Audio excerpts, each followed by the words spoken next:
Hello everyone, Debbie Reed here with Think Healthcare Solutions, Choices About Healthcare, and the Healthitude Academy. Yes, 'tis the season, that time of year, surviving the holidays. Let's talk about the holiday and making it through to the new year. You know, we can watch several holiday movies that remind us of our family dynamics. Movies like Christmas Vacation, Christmas with the Cranks, Surviving Christmas, Elf, Home Alone, just to name a few. Hey, leave a comment below and tell us your movie and what relates to your family. Let's combine the fictional movies we relate to and how we interact with our friends and family. You know, in the old saying, you can choose your friends, but you don't get to choose your family. That's even extended into we value our friends and family. But when it comes to the holiday season, many of us may experience that dreaded sense of doom and spending time with friends and family. We all have those topics that we want to avoid at those gatherings, whether it's politics, choices about careers, complaining about spouses, who are you dating, the children, the grandchildren, on and on. Those unwanted questions may come up, and along with that there may be sadness and losses and added stress during this time of year. And often it is stresses or sorrows we may not even be aware of.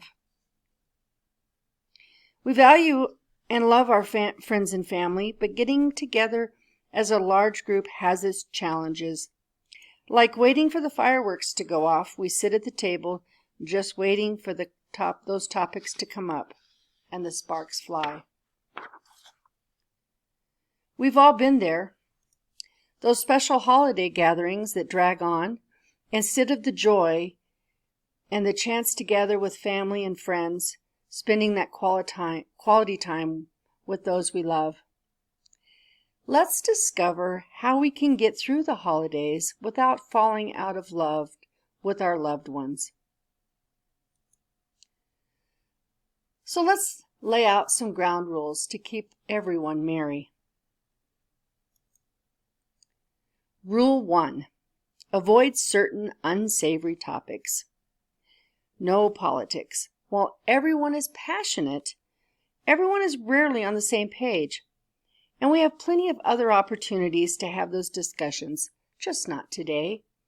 Save it for another time and respect this time and the holidays. Now, the simple setting of rules may not be quite enough. Your family may have that one member that will defy the family law. And if that's the case, maybe a dialogue with other family members or those that will be gathering. You prepare for diversion tactics by changing the subject, changing and not engaging, or acknowledging and moving on. In other words, don't take the bait, don't egg them on. Maybe ask the person something about what they enjoy.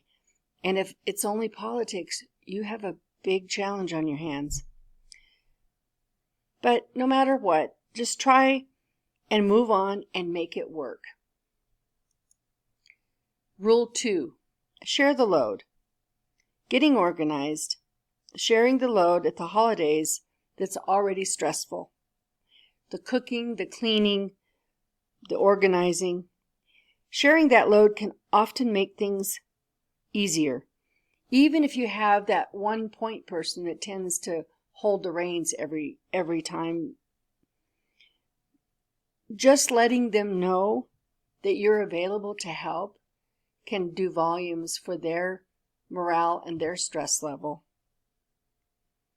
And be sincere when you offer. If your family is busy and you don't have a point person to organize, this might be the year you need to consider making and getting organized, making a list of needs, and then farming out the tasks. Taking the time to make lists and share responsibilities can lighten the load. Rule number 3, holiday cheer. Drink mindfully if you and your family do drink. Alcohol does not have to be the focal point, mainly if the gathering includes children. At the same time, there is nothing wrong with enjoying a drink or 3, but keep an eye on your alcohol level, as this can help you feel more present in the moment. If we prepare by using the ground rules, then we shouldn't need the aid of alcohol just for enjoying the glass or 2. Having too much may dull our coping mechanism when required. Staying a little sharper will help divert major disagreements if they arise. If you do drink, take it slow and move to alcohol-free alternatives. If you have the pressure of keeping up, move to other options without the alcohol.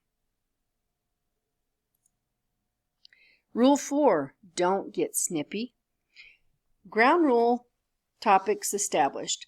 Now there is a temptation to respond to comments. Remember, we all have things in our lives and may have moments that may bring out those dreaded comments you may hear, like Auntie blurting out something that is perceived as anger or frustration or pointed at anyone particular.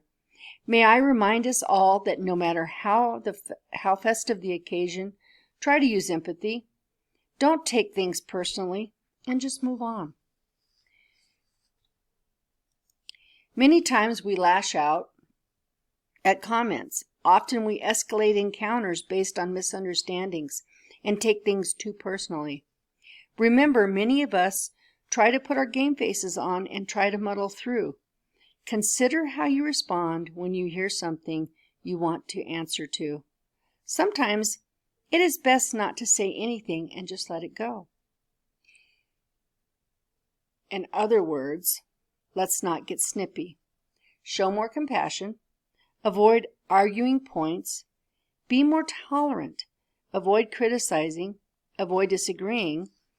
'Tis the season to let some things go. Respect others and their feelings. Compromising may be vital to avoiding those dreaded family gatherings. Practicing diverting those conversations that may come up. Have a game plan. Take the challenge with a smile. Stay positive. Staying positive will make those dreaded moments easier. Focus on positive, stepping over the opposing or hostile forces. If you find yourself struggling, try finding common ground or family traditions. Maybe your spouse has a family tradition that could be fun for the other side of the family, and you could introduce it. Talk about things you enjoy, past Christmases. Board games. We love our family nights. Have you lost some family traditions you might want to bring back? How was Christmas when I was a kid? The positives. Share precious memories. The positives. These can help keep the gathering fun and upbeat. Rule 5. Avoid any disasters. Remember, Christmas is a difficult time for some. We all have different stresses during this time of year. Practicing the art of compromising. Compromising shows that you value spending time with loved ones and building memories. Learn to be the easygoing one. Touching back to avoid specific topics.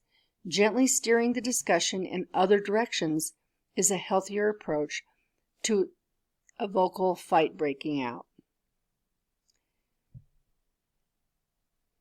It could almost give you a warm fuzzy feeling for making the day run smoother.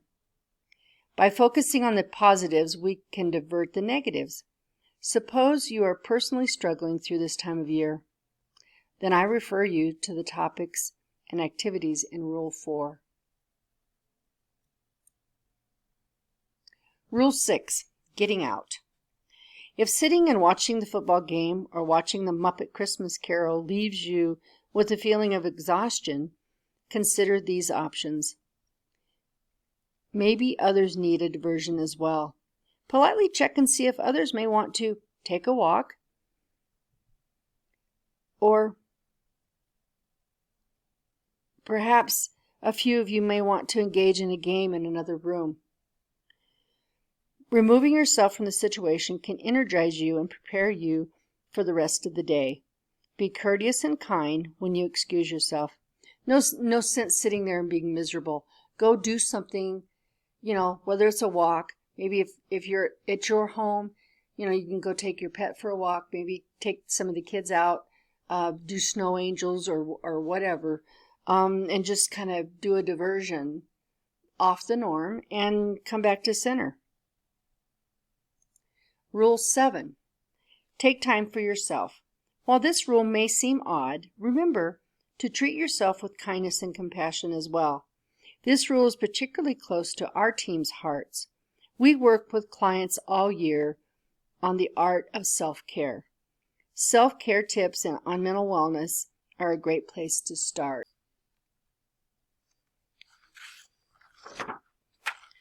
The holidays are for family and friends. However, if you don't look after yourself, it won't be easy to support others. Remember, looking after yourself and your well-being is not selfish. Rule number 8.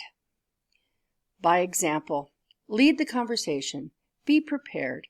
If necessary, make your list of safe topics. Again, move forward with the positive, deflecting when necessary to change the conversation. On a video previously, I did some, there's Christmas games you could introduce. Just little fun things to have in the ready to keep the day light and merry. Rule 9. Keep it short. Don't feel like you need to stay on till the end. Sometimes forcing things can lead to those awkward moments that could lead down the wrong path. And on that note, sometimes it's better the cat got your tongue and just kind of moving on. A lot of times there's things linger and it's like nobody knows when to leave. I'm not saying come and then 5 minutes later leave. I'm just saying you don't have to be the last one out the door. And sometimes that person needs to break the ice and get people moving. Rule 10. Avoid dwelling on the past. I was referring to the previous rules. Avoid dwelling on past bad holidays and miserable conversations and events by staying positive and embracing the here and now. Remember, if those past holidays and conversations drift into the day, focus instead on your reaction, not theirs. Use your list of topics and a positive attitude to divert the pending doom. Remember, you can't control others, but you can manage your role in the situation. Rule 11. Is it worth it? Is it worth? Sometimes the family environment can't be diverted, even if you try a team approach. If conversations can't be shifted, perhaps we take the agree to disagree approach and continue to try and redirect and move on. We all have a difficult family member and the relationships not always so close. And when you find yourself at that family event and that person is there, take time and sit and speak with them. This act of communication often can rebuild relationships. This can be a stepping stone for the future gatherings. Bring up those topics on the list. You don't have to talk in the past. You can talk in the future about, hey, what was your favorite Christmas? Or, just anything that is a positive conversation can help rebuild those relationships. Rule 12, acting our age. As we travel to our family gatherings, remember our age. Some of us have the habit of falling into old habits. Being with the family can often cause us to act out in unflattering behaviors. Remember to focus on the positive. Try some simple things to support the day's events. Focus on lending a helping hand. assisting with cooking prep, helping clean up, making the rounds with drinks or topping them off. Step up and support. Rule 13, bribery. Suppose it comes down to this, bribery.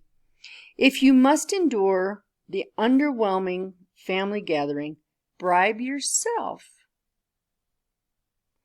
with something to look forward to that you would enjoy. Find something you want to get you through the family event, even if that something is a reward after the fact.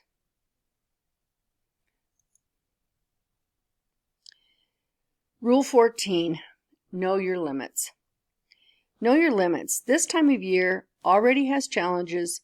We face financial pressure, social situations, depression, thoughts of loss of loved ones, tragedies that may happen around this time of year, and much more. Remember, the last 2 years have been rough for everyone. Aim for enjoyment, not perfection. Holidays are meant to be enjoyed, so go at your own pace and capacity. And Rule 15, friends and family. For those who live away from family, or perhaps family aren't gathering, or maybe you choose to enjoy a friend-based celebration, if you are struggling to decide if you want to join the family, know that family fun isn't your only option for you during this holiday. In light of Rule 7, self-care allows you to put yourself first. If you are struggling, remember there is no need to feel guilty. Take time to focus on all things to be grateful for this year. Remember, your experiences and emotions are valid. There is no wrong way to enjoy the holidays, no matter how you feel. Find the path to experience this time of year that works for you. And it isn't selfish to put yourself first once in a while. May we all make enjoyable memory this year. Remember the things to be grateful for. And on that note, cheers and have a happy holiday.